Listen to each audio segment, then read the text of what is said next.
नमस्कार दोस्तों, civil engineering support के एक बहुत ही महत्वपूर्ण वीडियो में आपका स्वागत है। दोस्तों, अगर आप भी इस तरीके के काम करवा रहे हैं तो आपको भी सावधान होने की आवश्यकता है।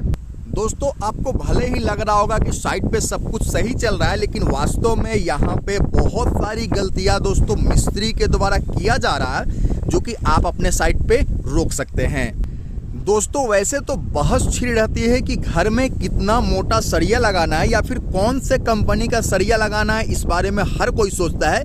लेकिन उस सरिये को किस तरीके से साइट पे इस्तेमाल करना है, इसको बांधने का तरीका ही अगर मिस्त्री गलती कर दे तो आप कुछ भी दोस्तों कर लीजिए, कितना भी ब्रांडेड सरिया ला करके दे दीजिए, आपको वो मजबूती नहीं आने वाली है जिसकी आप अपेक्षा कर रहे हैं। दोस्तों, भले ही यहाँ पे बीम की ढलाई स्टार्ट कर दी गई है, कुछ हिस्से को ढाल भी दिया गया है, लेकिन दोस्तों जो सरिया बांधने का तरीका है वो मिस्त्री ने बिल्कुल भी सही तरीके से नहीं फॉलो किया है।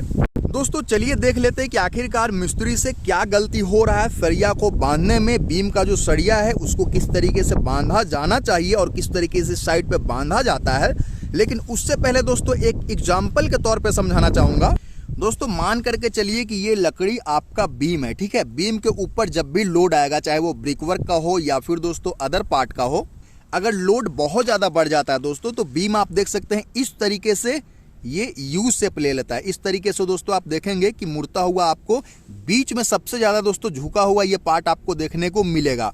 ठीक ऐसे ही हमारे बीम के साथ भी होता है। तो अब दोस्तों देखते हैं, बीम में देखेंगे दोस्तों तो इसमें पूरे 4 सरिया लगा हुआ है। 2 सरिया नीचे की तरफ जिसको हम लोग बोलते हैं ये बीम का टेंशन जोन है, ठीक है। और ये 2 सरिया जो है वो कंप्रेशन जोन में लगे हुए हैं।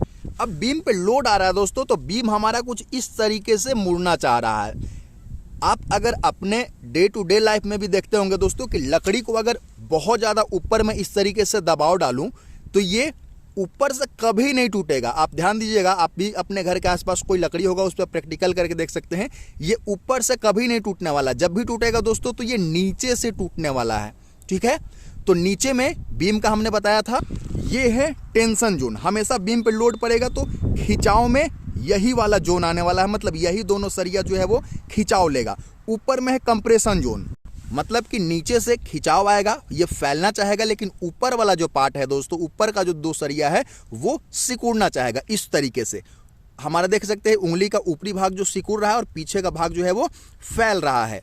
इसीलिए दोस्तों यही कारण है कि नीचे का पार्ट कभी भी बीम का जो है वो पहले टूटता है और ऊपर में कंप्रेशन मतलब कंप्रेस होता है, ये और सिकुड़ता है। दोस्तों, किसी भी चीज़ को सिकोड़िएगा और खींचिएगा, खींचने वाला जल्दी टूटता है। तो आप देख सकते हैं दोस्तों ऊपर वाला जो पार्ट है वो कभी भी फैल नहीं रहा है, लेकिन फैलने वाला काम किसमें हो रहा है?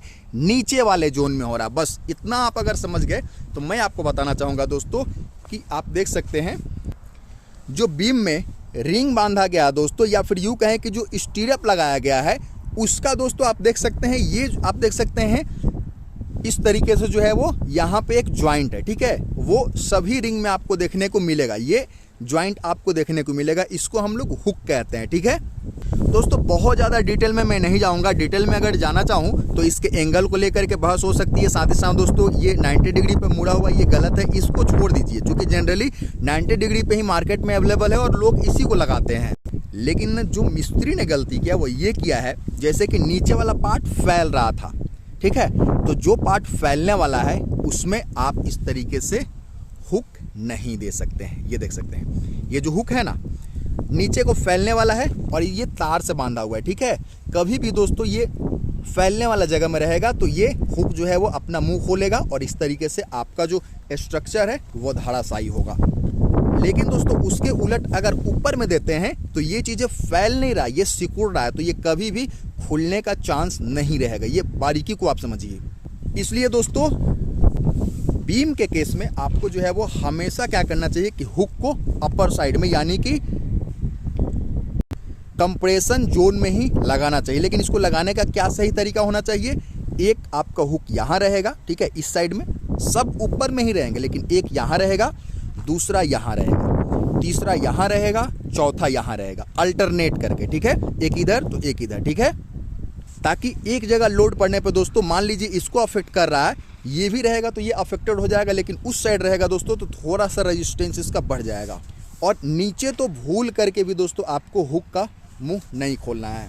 यकीन करता हूं दोस्तों जो चीज़ें मैंने समझाने की कोशिश की है बहुत से लोग समझ गए होंगे, तो कमेंट बॉक्स में हमें कमेंट डालिए। अगर कोई दिक्कत है पर्सनली जुड़ने के लिए इंस्टाग्राम पे फॉलो कर सकते हैं और आप हमारे ईमेल आईडी पे पर्सनली मेल भी कर सकते हैं हमारा सर्विस लेने के लिए। फिर मिलता हूं, इजाज़त दीजिए, नमस्कार, धन्यवाद।